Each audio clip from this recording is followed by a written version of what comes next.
Yes. You got it to us. Graduates, please be seated.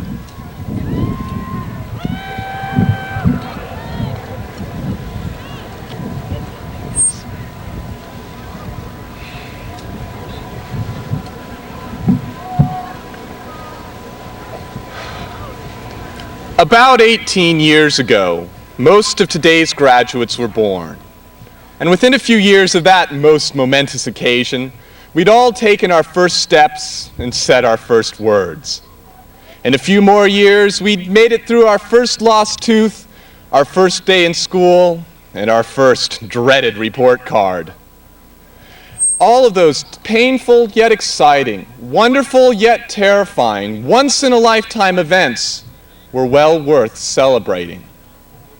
And as we've grown older, we've had our share of firsts, and with them, happiness from our successes and sadness from our failures. Tonight we are celebrating yet another once-in-a-lifetime event, our successful completion of 4 years of work and graduation from high school. This means that we have completed the dreaded essay tests from Mrs. Carty, and have finished our years of studying algebra. We have survived our time with the Wilson, and have completed the lectures for Mr. Scarper in economics and Mr. Pugh in government. All told, we've completed a total of 30 semesters of required classes and passed 4 competency tests. This is indeed an accomplishment we can all be proud of.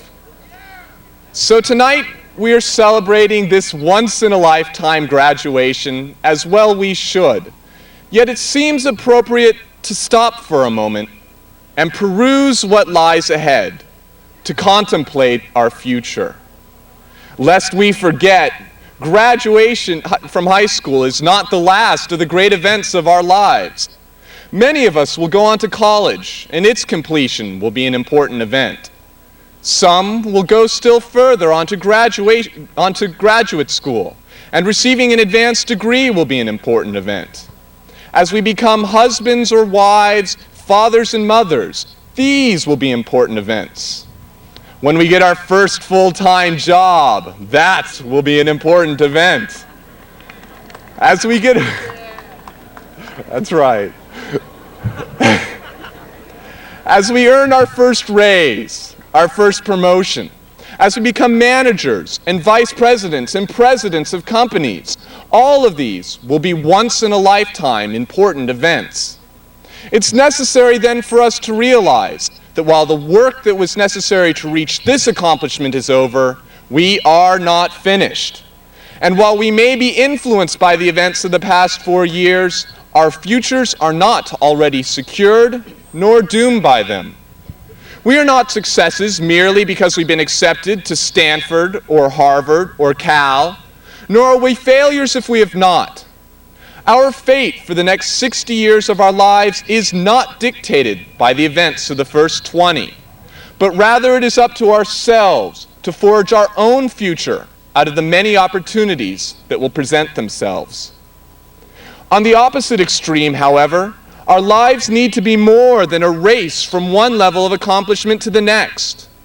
It can be so easy to rush through life, perpetually seeking an increase in our prestige and our prosperity until we reach what might be perceived as the pinnacle of success, only to find that these things do not truly satisfy. We can all learn from the words of Socrates, the great scholar and philosopher of ancient Greece, when he implored his students, "Do not be concerned with your bodies or with your money, but first and foremost, care for the improvement of your soul. Not until you have pursued wisdom and truth ought you to think of money, or fame, or prestige, or of the body.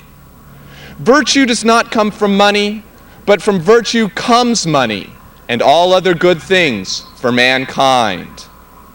If there is one thing that we all must learn, it is how to be fulfilled and content. to say that going to the best colleges and working for the best companies and getting the best positions and making the most money is what we need to be content cannot be true. Karl Marx, the great English philosophical historian, had wise insights into Western culture. And he saw that how we have such a propensity to make money our value, how we determine our own self-worth. So much so that he explained that we create a great money god to which we devote our lives and consequently discard all other values. Graduates, we as human beings should spend some time to seek out those things that are truly important, that can truly make us fulfilled.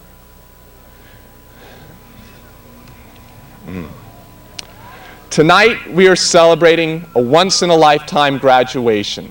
As well we should. Yet as we do, remember, for all the great events of our past, this is just one more, as will be all the great events of our future.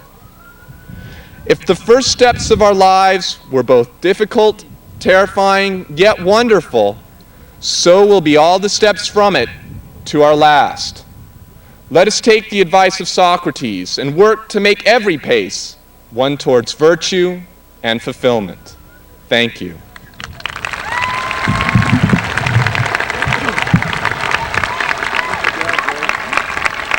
All right. It's now my pleasure to introduce Ms. Karen Jeffrey.